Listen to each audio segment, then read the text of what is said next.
Alyssa, you're the founder of Alinato events. Yes. You're based here in New York. Yes. Just in Chelsea. And your background, I was reading a little bit about you. You started in corporate events. I did, yeah. So curious, how was that transition from corporate events to weddings? So when I first started the company, I was super young. Company's been around for almost 14 years. And I was always under the impression that brides and grooms were scary. So I was focused exclusively on corporate events.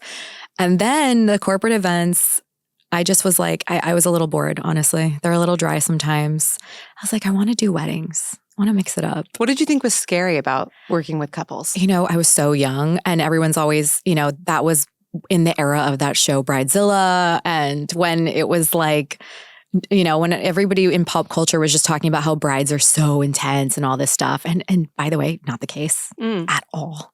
Fake news. Fake news.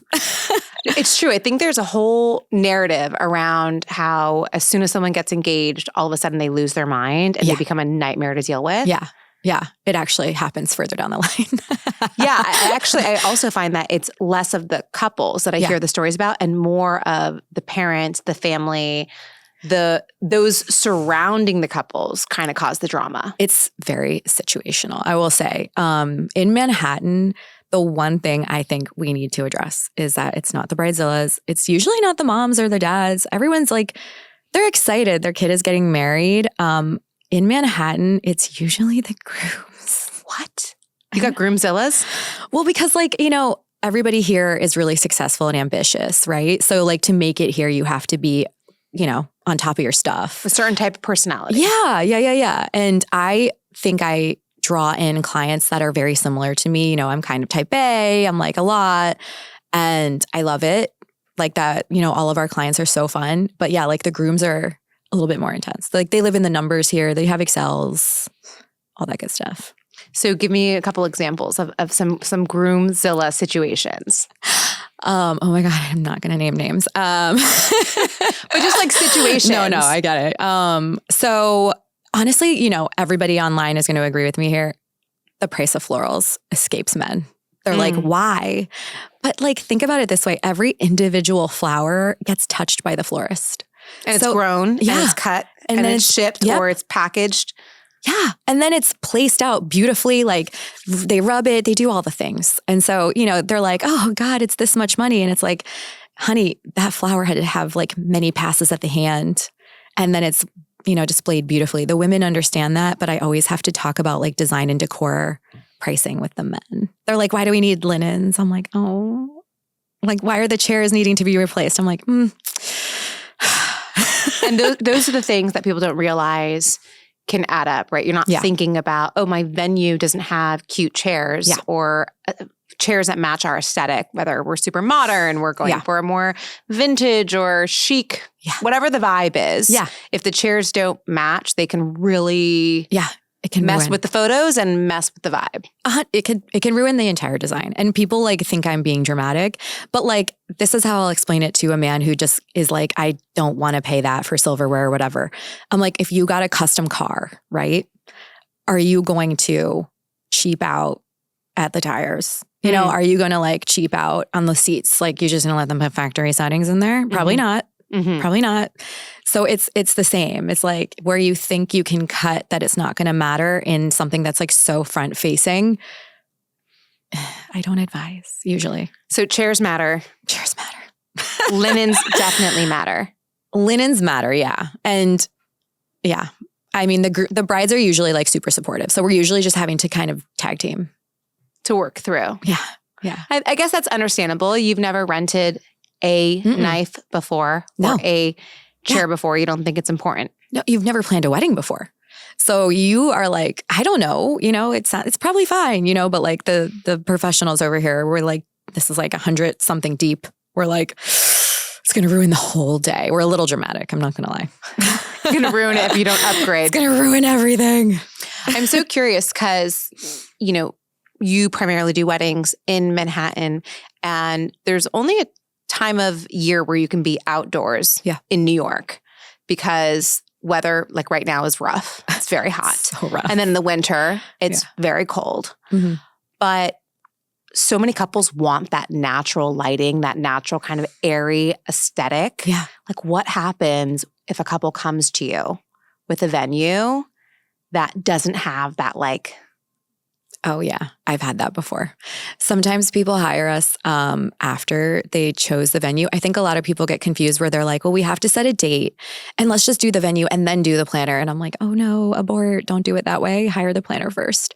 Because the planner can help you find the venue. That's like the core thing that they know and can do. Exactly. Yeah, they're going off Google. Whereas like we're getting emails of like every new venue opening, like the day it opens, like that's not on Google, whatever. So honestly, I will say, and I've said this before and I get a little bit of heat for this, I love a winter wedding because it's just indoors and you know what it is. Whereas we're in the Northeast and it's super unpredictable, like you just said.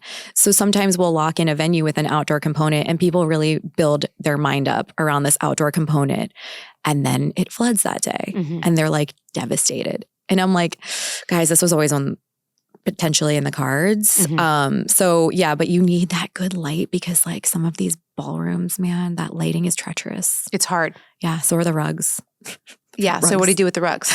I hate rugs. But if it's a situation where we have to deal with it, I'll sometimes tell the photographer like, 2 feet up, honey.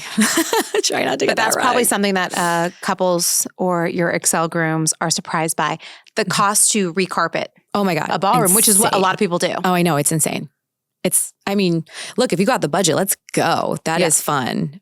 But most people probably aren't going to spend that. It's like we've got to do the dance floor, maybe a runner, and that's kind of the way around that. Yeah.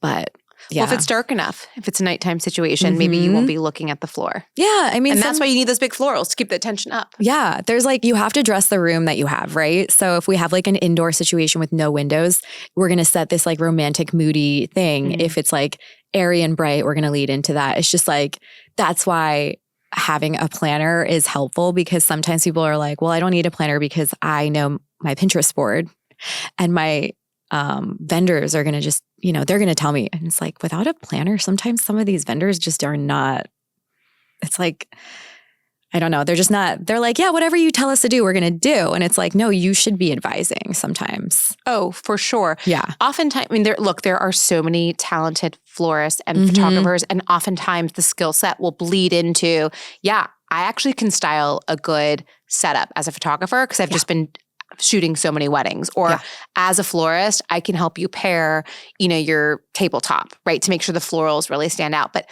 that is the exception. It's not the norm. You're not 100%. Hiring, your florist to be your event designer. And if you don't have, someone that you trust on that, and look, even some planners don't do design. They're like, hey, I'm just the logistics person. I know. I kind of don't understand that because I'm like, it's kind of like going to a plastic surgeon that doesn't know how to do art. You know what I mean? Like, would you trust somebody to build your nose that like can't draw worth a damn? Like, it's a little weird. You have to be a little bit artistic to be good at this job because you're the one, yes, you're doing all the logistics, but you're putting everything together. So you need things to look cohesive together. Yeah. Like you could always hire an event designer, which some people are all about. But why wouldn't you want a 2-for-1? I think it makes sense. I think over the years that I've been in the wedding industry, I meet so many different personalities, so many different types of creatives. Yeah. And I have found that some people have both sides. They're the A type and they have like a really strong aesthetic and a point of view. Yeah. But I think there's others that are just like, hey, I'm the creative. I want to come in. I want to paint. I don't want to figure out when people show up and when they leave. And, I have friends that are artists that are very much like that. They're incredible artists, but they're not the business person. They're not the logistics person. I get it. Perhaps you are a rare breed in that you have both sides. I get it. I actually tell people this a lot, especially when we're dealing with, I'm like, look, some people are Elon Musk, right? And some people are just like good for the creative. Like they shouldn't be at the helm running things. Like, it's kind of why I feel like I'm a little bit more unique. I have like an artistic background. Like I was a painter my whole life. I still am. And yeah, I'm a weird bird. I get it. But yeah, I'm like, if you're putting everything together and you can't envision it yourself, that's a little odd to me. So I mean, look, though, if I'm working with a vendor that is super, super creative and they're like, here's what we think, I'm like, oh my God, this is the greatest thing ever. Like, I love Birch. Oh, they're amazing. Yeah, no, because is he he's technically a designer / florist. Yeah. But I imagine but he actually says he always recommends a planner. Oh, he's all about a planner. Yeah. He's not trying to do logistics. Yeah. And so there you go. So many people, I hear this a lot from florists. I think they sometimes think the florist or the caterer is going to be like the planner. And they're always like, Alyssa, can I introduce you to this person? Please help them. Oh, so you get inbounds from vendors who are working with couples that don't have a planner. So how late in the game will you take a wedding? Okay, so we have a multitude of packages. We do I call them Total, Perfectionist, Wedding BFF, and Game Day. So Total is multi-day celebrations, right? Like an Indian wedding, if we're doing rehearsal dinner, wedding day, whatever. Perfectionist is full service planning, soup to nuts. And that's those two packages are most of our couples. Partial planning, we offer. But I truly hate partial planning because there's such gray area with planners and partial planning where it's okay, we're contracted for basically half of the wedding planning. And then sometimes you're having to tell people oh, I can't help you with that, which just feels weird because you want, so sometimes in that package, I do find we get a little abused because I can't say no. I'm a people pleaser in a bad way. And you also want it to just I want it to look cute. nice. Yeah. If they're trying to do something that's going to look bad, we're putting our name on this, So I advise people. So game day is the 2-month out mark, right? And when vendors bring us a couple, they're usually the second they hear they don't have a planner. So sometimes it's right in the beginning stages, which is what I prefer.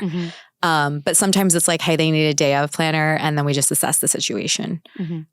So it's kind of all over the spectrum to answer your question. And how many weddings are you doing a year? 20. I wouldn't, if we're doing more than that, I'm unwell. So probably not. And what is the size and scale, just to give context for the types of weddings that you're doing? I mean, we're in Manhattan, so these are 6-figure weddings. Already, cha-ching. Cha-ching, cha-ching. I mean, we've worked with all budgets, truly, I don't discriminate, but that's usually where you need to be in this area for us to have fun planning the wedding and not having to cut corners. And honestly, our weddings these days are usually 100 to 250. I mean, that's a big range. Yeah, I know. Most of our weddings fall at that 150 mark because that's just the spaces in the city. There's only so many places over 200 people. Yeah, and they're mostly the spring, summer, fall situations. But you advocate for the winter wedding. I love a winter. And we usually have 2 a year because most people are afraid. But of the snow and people not showing up last minute because of... But it doesn't even really snow here anymore. El Nino. That's true. What are some of your favorite New York venues for weddings? Oh my God, you're getting me to spill the tea. I love the Plaza. Love the team. They're easy. That's a very pricey location. It is pricey. But it is iconic. It is. So is the New York Public Library, and I love it. Also 620 Loft. Where's that? It's in it's near Rock Center, owned by the Rainbow Room team. So it's their adjacent situation. I've seen events at the Rainbow Room too. I haven't done any there yet, which is kind of crazy. I saw a pretty epic bar mitzvah that could have been, it was probably a $500,000 bar mitzvah. Oh my God, yeah. It was pretty epic. And I don't know if, I think the type of wedding that would be there would be a super dark, moody rock and roll situation, but it has a hot tub. I mean, if you had a hot tub in the middle of your wedding reception, that's pretty unique. Yeah, it's we haven't really done anything there because of the space, basically.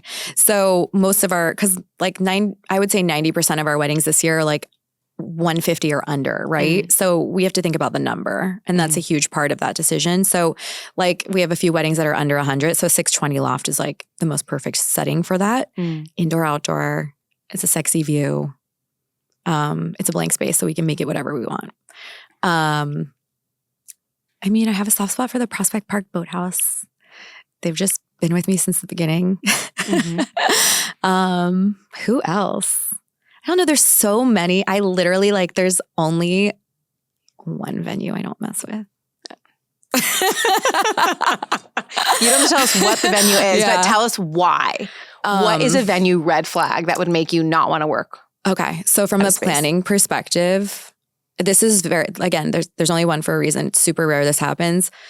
But when the team on the ground at a venue is extremely problematic as far as like trying to make things go wrong, being rude to our vendors, our employees, things like that, it's an absolute no from me. So like what, over email or just like creating extra red tape? Everything. Like everything's a no. Everything is the problem. Everything is in our inboxes as an issue. Like it's almost like they don't want the couple to be happy, which is kind of, it's nothing I've ever experienced in this industry. Most people are like, we'll make it work. Like we want them to be happy. It's their day, things like that. And it's never over anything excessive or anything like that. So it's just like, I'm like, why are we offering weddings at this venue if it feels like you guys don't like doing them? They basically are not accommodating, but do they do a lot of weddings? They do. So it's like a it's a little weird. Bait and switch situation. Yeah, it's a little odd. What are the reviews like online? So I never let the couples know. We shield the couples from this kind of drama. And so I don't really ever like talk poorly to couples about the venues that they're paying tons of money to be at. So I don't think from our couples, I've never seen anything because they have no idea. Oh. Yeah. I'm respectful. Like I'm not, But don't you feel like the review situation could potentially prevent future couples from... I mean, we've like completely stopped throwing it into the mix for people, and if they ask, if somebody comes up to me out the street and they like mention this venue and they're like, what do we do? I would be like, look, to be honest, wouldn't recommend. And I would kind of tell them why, but sometimes it's a situation where people have their heart set and they've locked it in again before they locked in the planner. We're going to make it work. The planners just have the inside information on how they behave behind closed doors and what it's actually like to do an event there. Yeah. They're friendly to the clients, which is... well, that's good at least. Yeah, that's what they want. That's what they see. Like, it's just us behind the scenes that see all that stuff where we're like, why are we not working as a team? So I'm curious then, what do you think as a planner about online reviews? Do you trust them when you're looking at a vendor that you've never worked with and you go and see, oh, they have 5 stars or they have 3 stars? Like, does that have any merit for you? No. I've never looked at anyone's reviews. If somebody's like, I really want to work with this person and I've never heard of them or never worked with them, I take reviews with the biggest grain of salt because I personally vet any vendor I don't know and I can tell in 2 seconds if they're good or bad. Because just reviews are how do you know if they're good or not? You could get your friend to review you. Like, you know what I mean? Like I've seen reviews before for companies that I'm like, how do we have good reviews? Like how they're a mess. You know what I mean? Like it's weird to me, but also I think sometimes people are going to bitch. Like some people are just born like that. So I take them with a huge grain of salt. You could look at a hotel, right?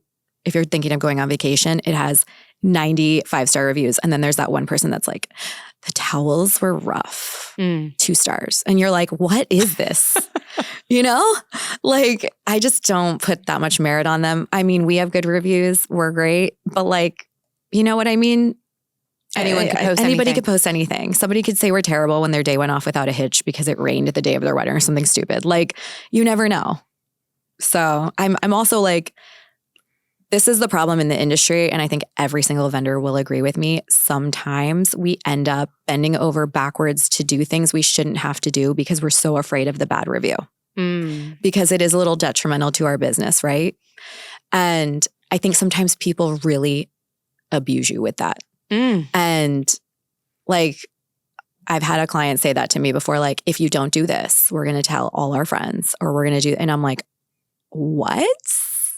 Wow. Oh yeah, girl. I have 15 years in the industry. I've seen and heard it all.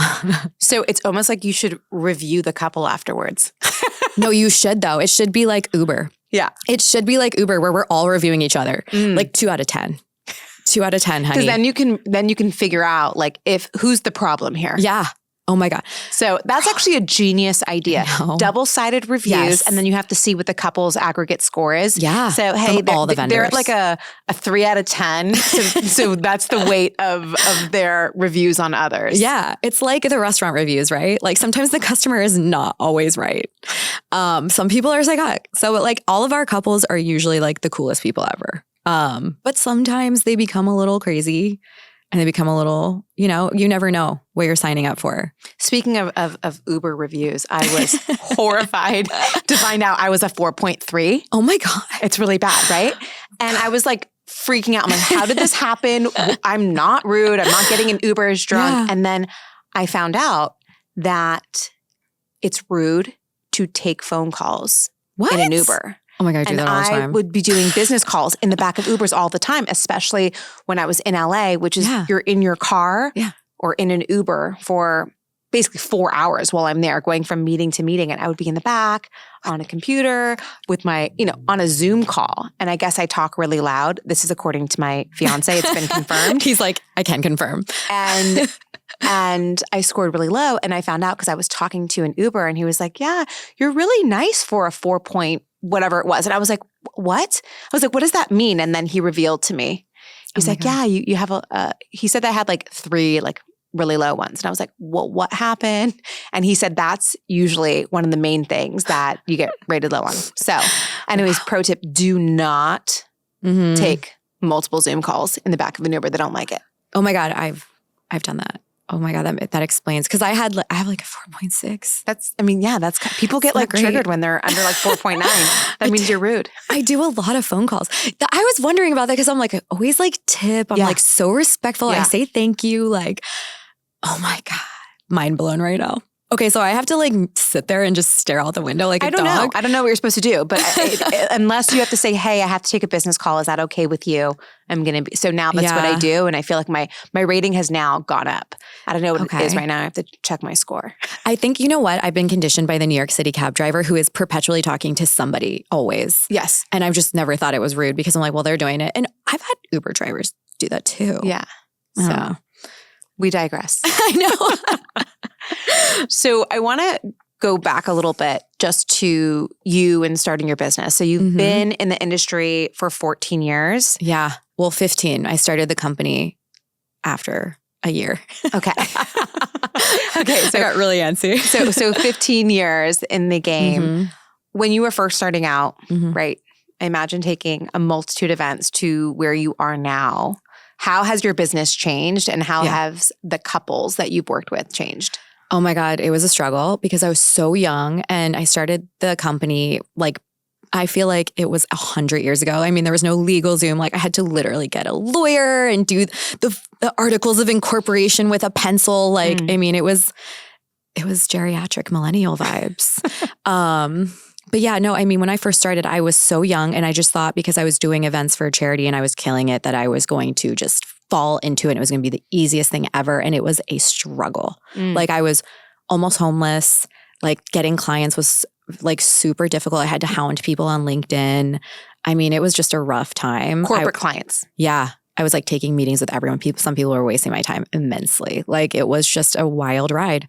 I was like, maybe I'm going to be homeless. Like I had to waitress at a restaurant for a few months. I mean, it was just rough. So it took me like a few years to get going. But there was a time when it was just like eating peanut M&Ms for dinner because it had a little bit of protein and that's all I could afford. Wow. So it's definitely crazy to see how it is now. What changed? I got a few corporate clients. I just got extremely lucky with how persistent I was that were like just life-changing clients. And then it just kind of kicked off into like, they were just doing continuous events and then they would introduce me to people. And it just came from that, like just having good relationships. And then the wedding side, it's so crazy because it just kicked off. And like, honestly, the biggest blessing with that part was COVID. Which is so funny because that's when some people bit the dust. So like COVID really catapulted us in the wedding industry, which is so weird. So during COVID, people when they were doing the micro weddings or post-COVID? During COVID, we were thriving. And then after COVID, we started getting like notoriety for it. Like we got published. We started getting like vendors were like, oh my God, you've got to check this person out. Because, you know, like I kick it with the vendors and everyone in this industry, it's so small. We're all kind of friends. So people are just like, check out Alyssa. You know, she's kind of a vibe. Like she's fun. How would you describe your vibe? I just like, okay, I'm a Gemini, so I just call it like it is. I was going to ask you your sign, but some people aren't into that, but that's helpful context. Yeah, I know. We're hated, but sometimes beloved. No, I just call it like it is. So I think there's a special breed of person that really loves that. And most vendors absolutely adore that. And couples too, when it's like, look at our Pinterest. And I'm like, can we not do that arch though? It's a little basic. They're like, thank you. So that's my style. I'm just kind of to the point. Like when we get on a Zoom, it's like, how was your weekend? Anyways, we're going to jump in. You're like, let's get down to business. Let's get down to business. People like really appreciate it because everyone is a busy professional. So they love it. So it all makes sense now. When you were saying creative and planner, Gemini is the twin. You have both sides. Yeah. I am such a Gemini. And you know what's so funny? Most of my couples are Geminis. Oh, interesting. So they appreciate it. Yeah. It's like, it's really funny when I find out people's signs. Like my birthday was a few weeks ago and like, so were like 7 of my grooms. I was like, oh my God, this makes so much sense. Oh, wow. Why I get you. Do you have a specific design aesthetic that you stick to or... No, I want to just always be different. I don't really love to like recreate the same wedding twice. Obviously, it's really hard in this industry because people will, you know, message you and be like, which wedding best encompasses your personal taste and design? And it's like, none. I'm executing other people's, you know, visions. So like there's a point where it's not my day. So like whatever you want, we're going to do, I'm going to advise you best I can. And sometimes people are like, I hear you, but we're going to do this. So my personal style is funky, fresh, and unique. Like I just want anything that hasn't been done. Love color. I love Sophia Richie, but boring. Boring. Over the top and pretty. It was very classic. I feel like some people are going to regret how neutral they went with time. Well, I do think right now neutral is having a big moment. And I hate saying the word moment because I feel like now I sound like geriatric millennial. Geriatric millennial. What a mean term, by the way. I know. Gosh, harsh. It's just that you see the nude, the creams, the whites, the sages, which look, beautiful color palette, but this is what always happens with trends. And I get in trouble when I say trends. Yeah. But when it happens all the time, for a lot of couples, that is a trend. And right now, that nude, champagne, mint, sage aesthetic, it's perpetuating a lot of weddings. And at first, I loved it because it was something new. Yeah. And now I'm a little bored by it. I'm very bored by it. I'm really bored by it. And honestly, my 2024 weddings, buckle up, guys. We went weird with the color in a great way. I cannot wait. People were like, yes to all my rental weird suggestions. I'm just like, thank God, because 2023 was epically boring for me with the color palettes. And every single vendor was in agreement. Like every florist was like, please, can we not do the white flowers? Because white is actually difficult. And I think a lot of people don't understand. When you do a neutral color palette, if you have like bright white linens, you have to do like shades of like ivory and stuff because it looks crazy when it's like bright white. And there's only so many flowers that are like bright white. So it just gets really boring real quick and looks flat. So, you know, but a lot of people are just going off Pinterest. They have no idea what can be done. That's why I'm like, we have to advise them for design because they have no idea what's possible. So what are some crazy color combinations that you're rocking this year? Oh, combos? I mean, we're doing like blue tables with orange napkins at one wedding, which is what? Yeah, it's going to be so cool. Just what kind of orange is this? Just trust and believe in the process. That feels like a bright orange. That feels very sports team. Yeah. Oh, don't worry. It aligns with like everything that is done that day. But it also like this bride was so cool because they did these like white, really amazing invitations. And I was like, guys, this isn't really like tying in the color palette. And they were like, no, we want everyone to think we went really boring. And then we're going to do like the craziest everything else. And I was like, oh God, I love you. When did that wedding already happen? September. Okay. Yeah. I'm going to need to see those photos. Oh my God. Yeah. It's going to be good. I would never do anything ugly. When people like, I'm like, I'm not going to lie. The blue and orange sounds hideous. Crazy. And I have a green with like peach, which also sounds crazy. What kind of green? It's like a muted, like this one's my favorite wedding. It's going to be like Renaissance chic. So it's like a so kind of like a, like a, not sagey, but kind of like a, kind of like not sage, but like I can't just that like minty. Yeah, I know what you're talking about. Yeah, it's like that Renaissance like green. Old Renaissance green. Yeah. Okay. Interesting. Yeah, I was so happy, but people just took my weird, and I'm like, look, anything done in mass quantity that you think is weird, it's awesome. It looks really cool. Yeah.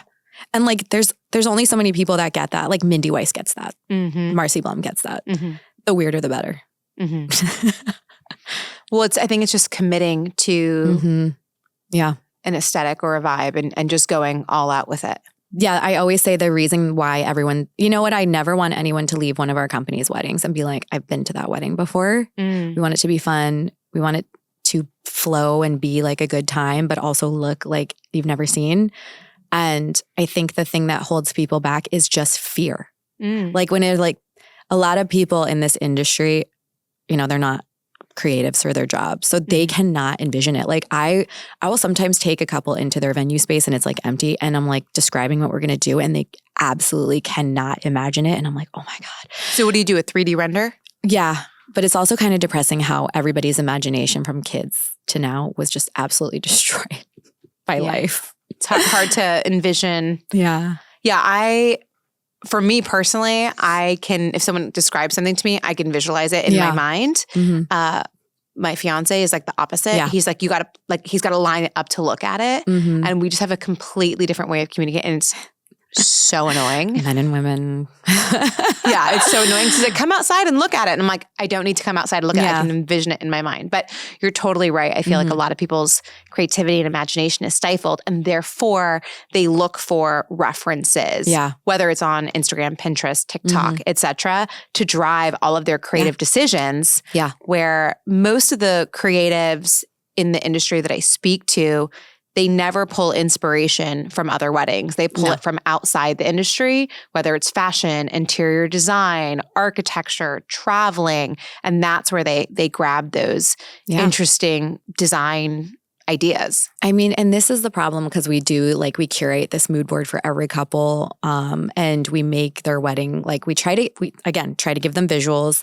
And sometimes we'll pull a photo of florals and I'll be like, look, this is the shape, but maybe not the color palette. And they're just like, we'll find one with this. And it's like, it doesn't exist. Yes. And that's the point. And they're like so dedicated to the mood board where it needs to be exactly what's in my brain. And I'm like, the reason why your wedding is going to be epic is because it doesn't exist. And they just cannot sometimes deal with it. So sometimes I'm having to have interventions. Like, we're done with the mood board now.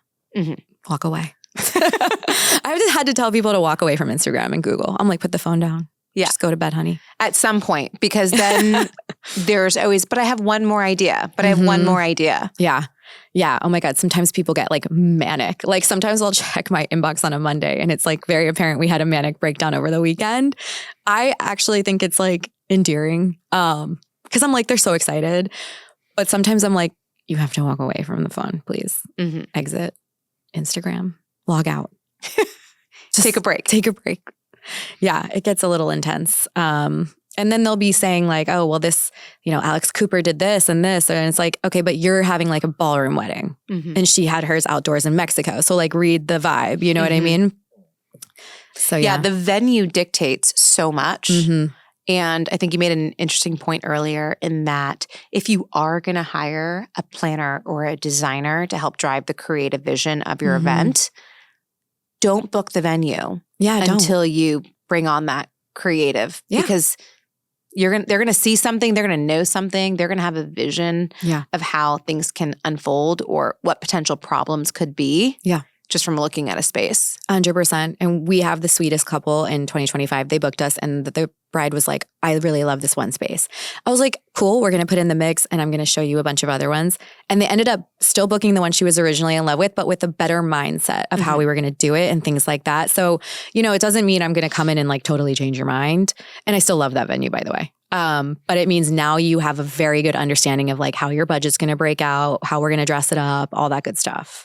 It's the same thing as if you're renting an apartment or buying a house, right? Like you don't want to, if you see one that you like, you don't want to like buy it or sign the lease right away. You got to look at what else is out there 100%. Just to get a sense of like, oh, okay, price point. Am I getting good value? And sometimes it helps you appreciate even further, like the parts of the venue or the space, right? And it helps you add that context. Yeah. And sometimes I find, what's so weird? I'm seeing a lot of trends in 2025 that are a little alarming, honestly. Yeah. Please tell me. So there's like a definite consensus of all the vendors, at least in the tri-state, where we're a little alarmed at 2025. Yeah. Tell me everything. Okay. I'm going to just say it right here. You heard it first. TikTok is incorrect about everything people are spewing. I am seeing so much misinformation on that app and it is going to ruin people's weddings. It's like I'm seeing like a bride that got married once be like, don't do this, don't need a planner, don't need this, you can DIY that. I'm like, anyone who's who's doing it for the views. Yeah, anyone who's listening to these people, walk away from TikTok. And I think a lot of, millennials and Gen Zs are the ones that are, getting married and they're on there and they're hearing this stuff. And then once you see one video and you linger on it too long, it's your whole feed. So it's just so much misinformation where I'm seeing like budget breakdowns and I'm like, what is this budget breakdown from this girl in Ohio that planned her wedding in Ohio and like brides in New York are thinking this is accurate? Like it's alarming. And also there's a very odd thing happening in the tri-state right now where people are thinking like it's too early. Too early for what? It's like people in 2025 are thinking it's too early to like lock in venues and stuff, which is a problem. So crazy because it's never been like that. And I mean, I'm getting like inquiries for like 2026. Sometimes I'm like, honey, you're it's a little early, but 2025, I'm like, you need to hurry up. Yeah. You need to hurry up and hire your planner and get your venue. Like, what are you waiting for? So waiting too long, thinking you have enough time because they heard on TikTok. 100%.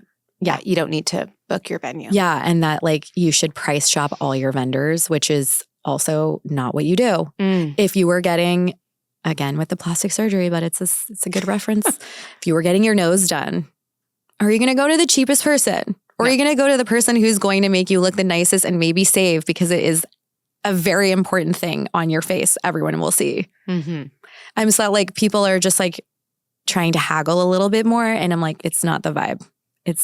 We will negotiate prices with vendors when it is something we can do. But for the most part, people's prices are their prices.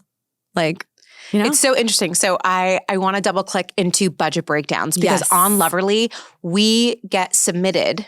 We basically solicit to our audience, which caveat, 700,000 plus followers all over the country. In fact, a lot all over the world, but let's just say US based.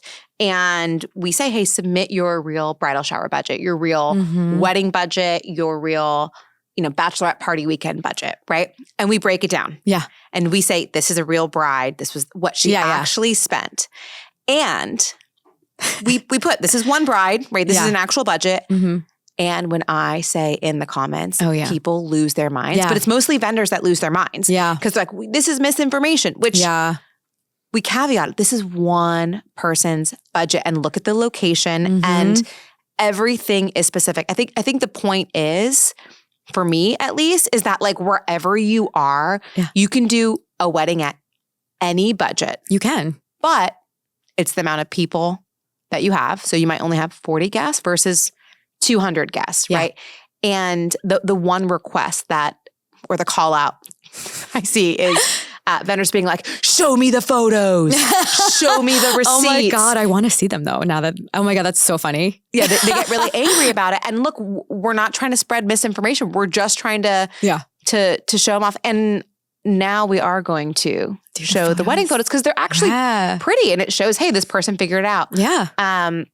But it also makes me think that sometimes people don't read the caption of course before not. they comment, because we'll have like an asterisk like miscellaneous includes X, Y, and Z. And they're like, yeah. Oh my God, people don't read anything. no, People get do mad. not read anything and they just get really mad. I had this happen with a couple who, not only I told this, but I was like, when you print your invitations, it takes like weeks for them to get printed. Mm-hmm.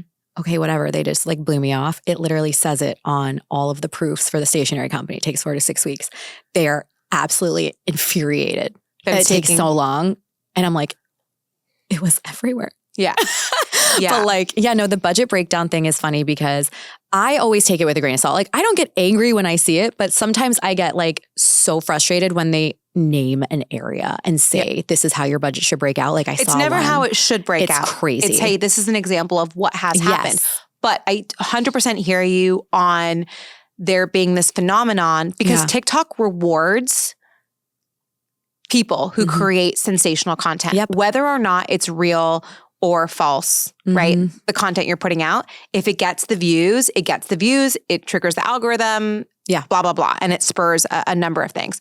However, there are some content creators who are actual planners, photographers who are giving real advice. I find that to be helpful, but I totally hear you on content creators who one time and are planning their wedding and maybe are now turning themselves into a wedding pro because they've done this one event one time. I've seen that so much. That's really the majority of things I see. But I've also seen vendors giving out misinformation. Okay, like what? Oh my God. I literally saw this yesterday and I was like, I'm not one of those people that's going to be in the comments. Like, I'm going to see it. I'm going to be like, that is so weird. And then I'm going to move on with my life. But I saw a planner pop up in my, For You page. And it was a budget breakdown. And I was like, oh, and it actually had realistic numbers for venue. And she did a sliding scale, which is like what everybody should be doing for a budget if you're going to do the one size fits all method of budget breakdown. She broke out every single vendor except a planner. I was like, and she's a planner. Oh, she didn't put her price in there. I was like, what? Like, how are you going to be like, this is how you should break out your budget and leave out one of the biggest pieces? Well, maybe she didn't want to reveal her pricing. She could have done a percentage or something. I mean, it was just she was doing scales. So she could have done like a low scale and a high scale. It didn't have to be specific for her. But I was like, this is the problem. I have seen so many budget breakdowns that don't include a planner. And I'm like, this is where people think, if you were making a movie, would you be like, oh, we don't need a director?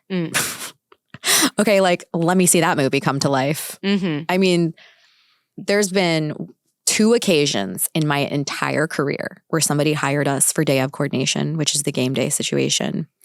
And I was like actually impressed. There was no issues 2 times. Out of how many? Girl, when I tell you, I have come in and I have to clean up messes in that package to the point where I actually am very picky about who we take on for that one, because sometimes I'm telling people like, the venue didn't tell you that you have to pay for their in-house AV. And they're like, what? And then we have to organize that. And it's like now $10,000. It's just crazy. Oh, wow. It's crazy the things we've cleaned up, but then people get angry at us. Like, we came into the equation. Now we have to spend all this money. And it's like, we're fixing glaring mistakes. You wouldn't have had microphones the day of your wedding. Which would be a problem. Or speakers for your DJ. Like, so yeah, there's a lot that we have cleaned up. So that's why when people are like, oh, I can plan it myself. I'm like, honey, you have no idea what you're doing. And who's going to like push you down the aisle and like deal with your really stressed out and nervous bridal party? Because honestly, let me tell you, I have never had a wedding ceremony where the bridal party wasn't so nervous and freaking out about like, how fast do I want, how like just overthinking everything. You brought something up that I want to ask you about, your opinion. It is controversial. Oh, let's go for it. Most wedding professionals don't list their pricing on their website for a multitude of reasons. I know. Right? Yeah. That being said, when couples are coming to the website to figure out, can I even afford you? Yeah. Right? And they don't want to waste their time filling out an RFP or a website or all of that. Yeah. Like, what is your stance on like just putting your like minimum package on the website? So ours are on the website. Because I'm like a very upfront person. Like, I don't lie to my clients. If you come to me in a consult call and you're like, my budget's $20,000, and I want to do a 200-person wedding. I'm like, honey, not possible. Mm-hmm. So like, I don't BS. And our starting prices are on our website for that reason. I'm not trying to waste your time or mine.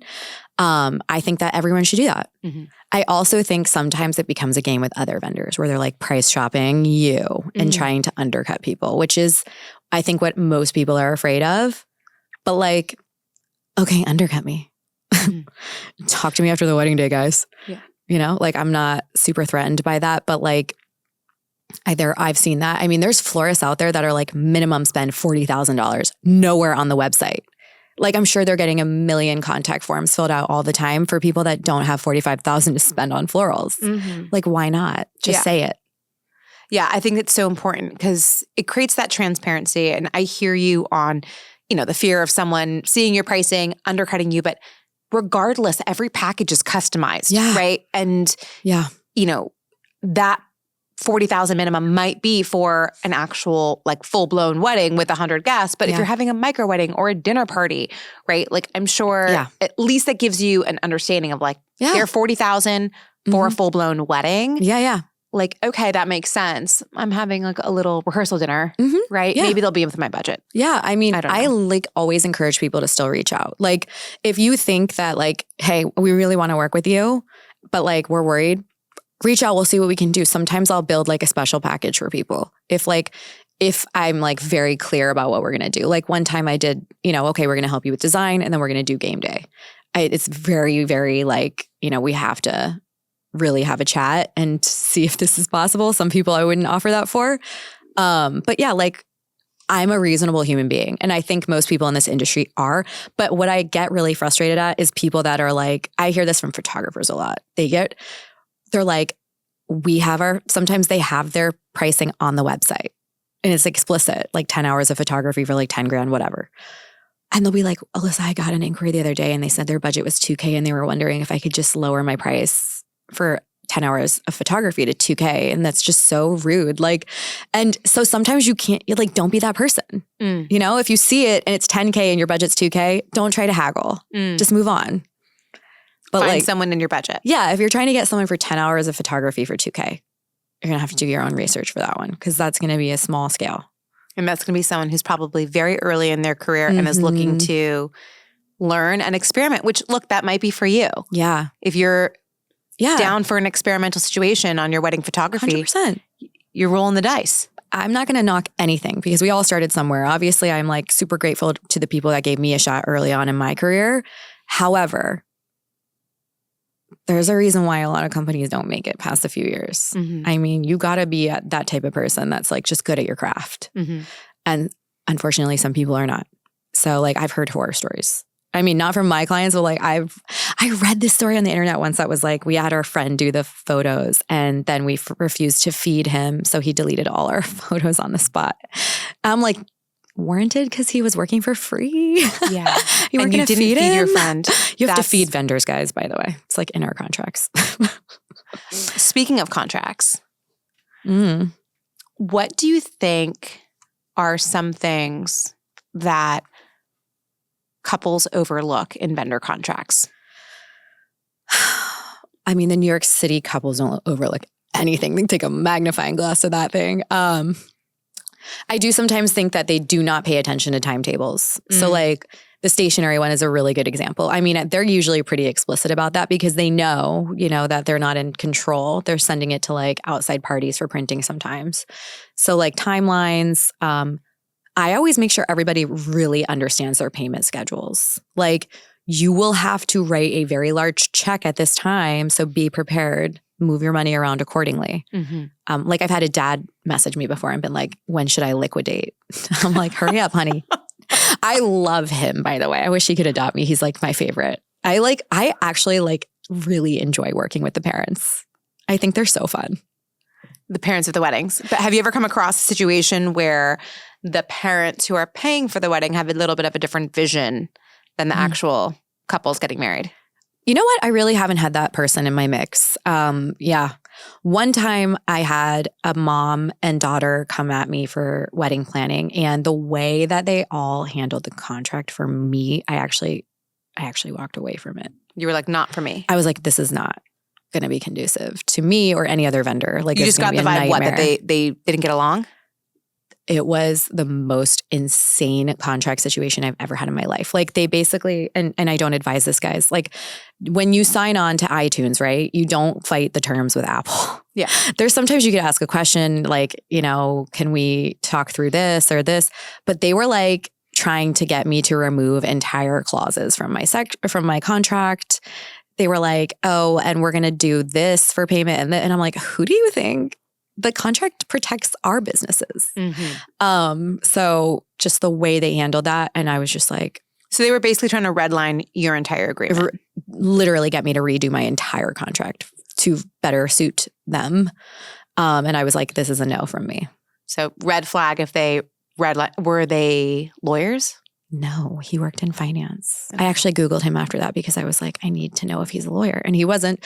And the first time they asked, I was actually super nice. And I was just like, hey, let's have a chat and maybe I can explain things to you.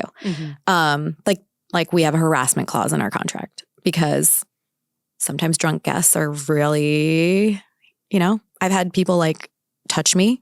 And I'm like, oh my God, this is never happening. So I protect my employees. It just says if we're like excessively harassed in a really ridiculous way that we have the opportunity to kind of like walk, which has never happened. But I have to protect my employees. You know, they're young women. And he was like, we need to remove that entirely. I was like, What, was he worried that his buddies were going to like harass your staff? And I don't know. But even when I explained why it's important to have it, even though it doesn't apply to 99% of people, because there's that 1% we're never aware of. And I have to protect the young women that work in my company. And he was like, we're getting rid of that. And I was like, this is where the conversation's going to end. Well, drunk guests are a problem. Yeah, I've had security escort people out before. Yeah. So like we're not adult babysitters. Like we're not going to like sit here and like feed that person coffee till they sober up. We have a huge job to do.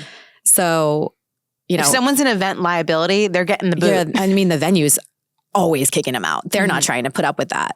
So, you know, I just had to put it in there. And he was like, that was one of 100 things he wanted gone. But it was just like, and the mom was also like backing it up. And I was just like, it's the only time when I've had to walk away from a couple because I was just like, this is going to be horrible. Yeah. Well, the contracts are there, like you said, to protect you and also the other people at the event. Yes. And all the vendors have their own contracts. So like, are you going to do this for everyone? Like, I'm never going to have, you know, it's going to be so hard to get a vendor for you guys. I do want to ask you a question about wedding photographer contracts, because this is something that my best friend was getting married. She asked me for a number of photographer recommendations. And, you know, I went to the Loverly list. I gave her a bunch of our Loverly faves. And she was surprised, but also I was surprised when she did ask for a contract modification. So this is a controversial subject for wedding photographers and planners and all vendors. They use the weddings that they do as part of their marketing, right? But if a couple, for whatever reason, does not want their wedding photos out there, and they ask for that clause to be stricken from the contract, what's your take on that? Should it be removed? Should it not be removed? Yeah, I've had this conversation so many times with clients over the years. So in the state of New York, the photographer owns the rights to the photos. So like, it is what it is with that. So some photographer, it depends who the photographer is. Sometimes they're like, look, this is my livelihood. So it's a no. But most of them are reasonable. Like usually I'm as the planner, I'm here to talk people down from the ledge. So I don't usually set people loose on the photographer. And I'll usually tell them, hey guys, I only work with respectful vendors. And we're never posting photos of family. You'll never see a photo of people's family on my page ever. I am not posting those intimate moments with like grandma. You know, it's just not my vibe. But we do need to showcase our work. That's how you hired us. That's how everyone else hired us. They're very visual. But if they would pay additionally to have that removed? No, that's what I was going to say. So sometimes it's a situation where when I tell them like, oh, we're just going to do tabletop or whatever, I'll put it in your contract. Like we're going to use the photos, but just know among us, and I've said this, like it's a handshake agreement. I will not post a photo of you guys. And they've been like, thank you. But I'm going to post the room, honey. With the photographer, they sometimes do the same agreement and I can talk them into that. And then other times the photographer's like, you have to pay more to own the rights, and then I'll sign it over and we'll amend the agreement that way. So if you're willing to pay for the rights, sometimes people are really amenable with that. But it's like, I think that's a little crazy. I think photographers will come for me on this, but if someone's hiring you and for whatever reason, security reasons, or you don't want people seeing your wedding photos. Oh, security reasons. I get that. And we've had. But you don't know what security is. It could be a crazy ex-girlfriend. It could be, you have a high profile job, like whatever it is. Yeah. And this has happened many times at Loverly where photographers submit weddings. Oh God. Because they own the rights to them. Yeah. We feature them. It goes out in an email to 100,000 people. Yeah. And then we get an email from a bride who says, I'm going to have a lawyer send you a letter. Oh my God. Because wait, they didn't. I have never. So the photographer didn't tell. Are you serious? The bride that it was being featured. That's crazy. It got featured and then we loved it so much we sent it to our email list. Okay, that's a photographer that I wouldn't work with because whenever we've published a wedding, I have first of all told the photographer if they're the one getting it published, you have to get everyone's permission, all the vendors too, by the way. And if I'm the one publishing it, because sometimes the photographers let the planner, I ask permission. So 90% of the bride, or the groom, or the couple, the whole couple. We have group chains, and all of our clients are usually like the ones that I'm wanting to get published. We've been talking about it the whole wedding. So who's at fault there? The photographer who owns the rights didn't tell. Yeah, they should. But the contract says, I own the rights. I can do whatever I want with it. But it's courtesy though. It's our intimate day. Even though you own the rights, there is a respect level. So this is my problem. This is the problem with the contract. This is the problem with vendors. Yes, we're in a business and we have contracts, but this is an emotional business. Use your brain, have emotional intelligence. If you're putting somebody's wedding in Vogue and you know that they've expressed they're a private person, why wouldn't you tell them before you submit it? Like emotional intelligence, honey, please.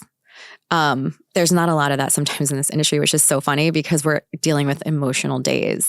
So that is very weird. Yeah, I mean, but it goes back to kind of the earlier point. A couple wants a contract to be modified to protect that situation. Yeah. But then there's that unsaid rule of, hey, we'll let you know if we submit the wedding, or we'll get the other vendors to, give their explicit permission. But if that was the case, I feel like no weddings would get published because every wedding has like 20 vendors. You got to get 20 opt-ins before you submit a wedding. I mean, all of us are usually on the same. It's so weird. So like, this is why I feel like it's like when people are telling me like, oh, I price shopped my planner and we went with someone cheaper. I'm like, whatever you want to do. But there is a thing that comes with having a planner who knows what the hell they're doing. And this is one of those things like, I mean, when I was doing the weird colors that you're like afraid of, I told the bride, I was like, we're getting this one published. She was like, honey, I cannot wait. Like when that is the vibe, you know it. You always know your couples. So that photographer is rogue and I don't support that. I've had couples be like, not a photo. I'm like, cool. I'm going to post your tables, just a heads up. And they don't say anything to that. But yeah, I do think that it's personality based. I feel like 90% of people don't care. And then 10% do. And that 10% really cares. They really care. If the photographer in the state is saying you own the rights, it's like, what can they do? Like they want to make a few extra bucks for the headache of having to like censor their own work. So like I do kind of agree with the extra fee. And like I've had people ask me to sign an NDA and ask the photographer, it's acceptable, but we have to understand why. Like I've had very high profile people at my weddings. Like I had a Supreme Court justice do a reading. So like they were like, no photos of her. I'm like, got it. Respect it. I mean, I had to take a video for my personal because like, when am I going to see a Supreme Court justice intimately like this in my whole life? It was very cool. Okay. So wrapping up here, although I feel like we could shit talk. Yeah, not that we're shit talking. You mentioned 2025 trends. Yeah.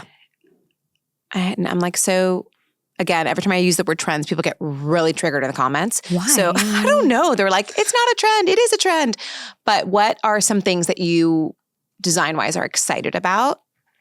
Color. We're getting weird with the candles. The candles are getting very creative. People are leaning into wild linens, like wild, like textured 3D stuff. I'm definitely seeing a lot more interesting wedding dresses. We were going real boring there for a year. And I don't know. I'm seeing higher budgets. Yeah. I don't know if that's just like people. A New York thing? I don't know. I mean, maybe. I'm only situational. But also a lot of people are really leaning into like the interesting and unique destination weddings. We're getting a lot of inquiries for destination. What are some of your favorite destinations? Italy, first and foremost. Where in Italy? Everywhere. Italy is just stunning. Ravello, Puglia, I mean, Amalfi, Lake Como. I mean, you can't go wrong. I mean, my assistant's getting married there in 2 weeks. So if you got to plan a wedding anywhere, what's your dream venue? The Belmond in Amalfi. Yeah, I love that one. Yeah. Or somewhere in the Maldives. Please fly me to the Maldives, guys. Like, it's on my bucket list. Let's go. My least favorite wedding trend, I'm just going to share, is anything that our parents did in the 80s. So like garter toss, bouquet, all that's out the window. I don't see anyone doing that, but a wedding arch. What do you mean? Like the floral? Like yeah, a wedding arch that you stand in front of at your ceremony. That's like the actual arch shape that touches. You don't love that. Disgusting. Okay. So boring. What do you do in its place? I mean, some of my brides are going to be upset because we've done a few of those this year. Oh, okay.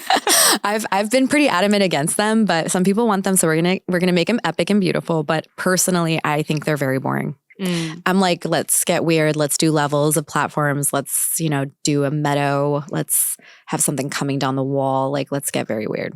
So you don't love it just because you think that it's standard, it's basic, it's not interesting. Go on Pinterest and type in wedding arch. Okay. It's been done to death, and they look chuggy. I just don't know how not to make them look that way. I've tried everything. Just hate them. Okay, so goodbye wedding arch. I try to talk people out of them all the time. But if you like it, I love it, And scene. And scene, yeah.